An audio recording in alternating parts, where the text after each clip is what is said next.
Morning, everyone, from me and from Winnie, who I think just wants to be a star. Um, Today, I thought I would talk you through a little bit about fermentation. So, for me, fermentation is amazing and it has had a huge impact on my health. I talk about how I had to change a lot of things in my nutrition side of things, mostly, um, and also my lifestyle in terms of improving my fibromyalgia and my adrenal fatigue. One of the things that has made a huge impact on me and that I wanted to share with you today was fermentation. So many issues always come back to the gut and your microbiome.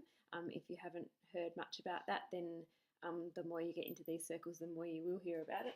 Your microbiome is your body's defense against all of the nasties out there. It's the thing that makes your immune system function. 70% of your immune system actually comes from your gut rather than everywhere else in your body. So it's really, really important that you keep your gut health healthy.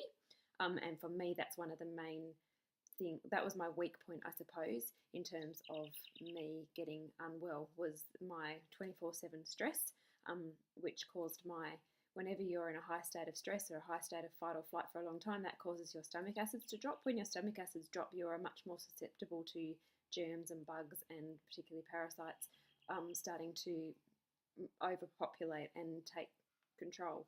So we all sort of have a little bit in terms of gut bacteria that's great and friendly and maybe not so great and friendly. But when you are functioning well and your stomach acids are at a healthy level, those things will all be kept under control. As soon as they drop from stress, then that's when they manage to multiply and cause lots of problems. So there's a few other important aspects to nutrition that really, really help to conquer this, which I will cover in later sessions, mostly that nobody really benefits from having sugar in their diet or fructose in their diet, and that is something that parasites really love to feed off.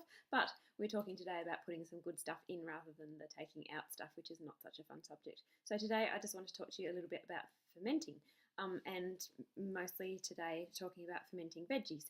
I put this off for a long time because I thought that surely I'm going to end up growing some gastro bug in my veggies and I'll eat them all up thinking I'm doing myself a great health favour, and I'll end up eating gastro and be sick and maybe even die.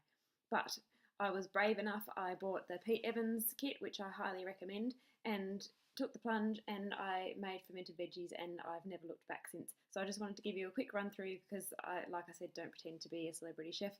So this is my finished product that is like halfway through the jar. So it's not so pretty looking, but it really is delicious. And what I generally do is I use a mishmash of Pete Evans' recipe. Sorry, Pete. So I use about 500 grams of cabbage. I like to use the purple cabbage because it makes it look so pretty, but this time I use just the regular green cabbage. Chop that up, and one green apple is something that I put in sometimes, other times I don't. And 2 spring onions. He also does recommend 1 red onion. For anybody who has sort of gut absorbing issues or irritable bowel syndrome or anything like that, I also do tend to stick to a low FODMAP diet. Google that if you've never heard that term before. But that in turn means that you don't eat things like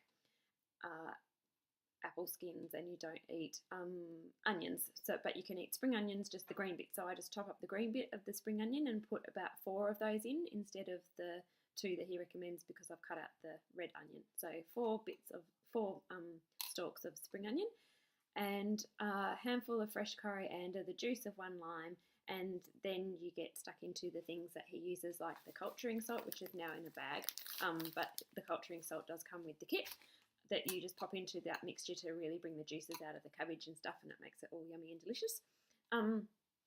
And also you use a little bit of starter culture, which also comes with his kit, that you just pop in and get that to start doing its thing. You reconstitute with a little bit of water, and then you just basically mush it all together, and you have your jar. You stick it down into the jar with one of these so that you can really, really squeeze it down and compact it quite hard. And then you just push it down until it gets to the line at the top of the jar, which you can probably just see there.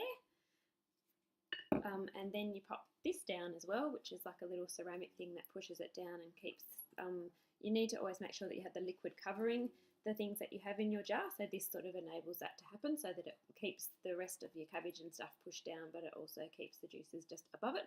Then you have this special little lid for culturing, which you just fill up this little reservoir in the top with some water just to that line, and then just leave that little lid on there so that it can breathe. And then you put its little jammies on and let it have a sleep for a couple of weeks, yes. Then you pull it out of the cupboard and eat its deliciousness. Another thing that I forgot to mention is that I like to put cumin seeds in sometimes. That makes it really delicious as well. So that's just something that I've tried that just makes it really, really yummy. So then when you first eat something that's fermented, I wouldn't go crazy and have a whole plate of it. I would have like just a little forkful on the side of some of your meals. If you're having something barbecued and some salads, just have a little bit of your fermented veggies on the side. But I kind of have it with everything. Sometimes I'll just have it with, you know, my regular meat and veg and just a little bit of fermented veggie. I have every day in salads, so sometimes I don't bother making up a salad dressing as such. I will just put some fermented veggies in and maybe like a tablespoon of olive oil or some coconut oil, get those good fats into you. And that's just one simple way that you can do something every single day that will improve your gut health, and your health in general will improve as well, I really believe. So give it a go, don't be scared. You can be a wuss like me and use the kit if you want, or you can just sort of buy the little bits and pieces off the internet and do it yourself. But either way, it's something really worth thinking about and something that will really improve your health. So if you like this video, please share it with the world, tag somebody who might be interested in it, and they might want to then, you know, catch up on the last few days of the challenge and keep going with me for the rest of my 30-day challenge. Please check out my website if you're interested in maybe looking into getting yourself a health coach like myself. And until then, just have a magnificent day, heaps of sunshiny goodness and laughter, and I will see you tomorrow for my next video. Thanks, peeps. Bye.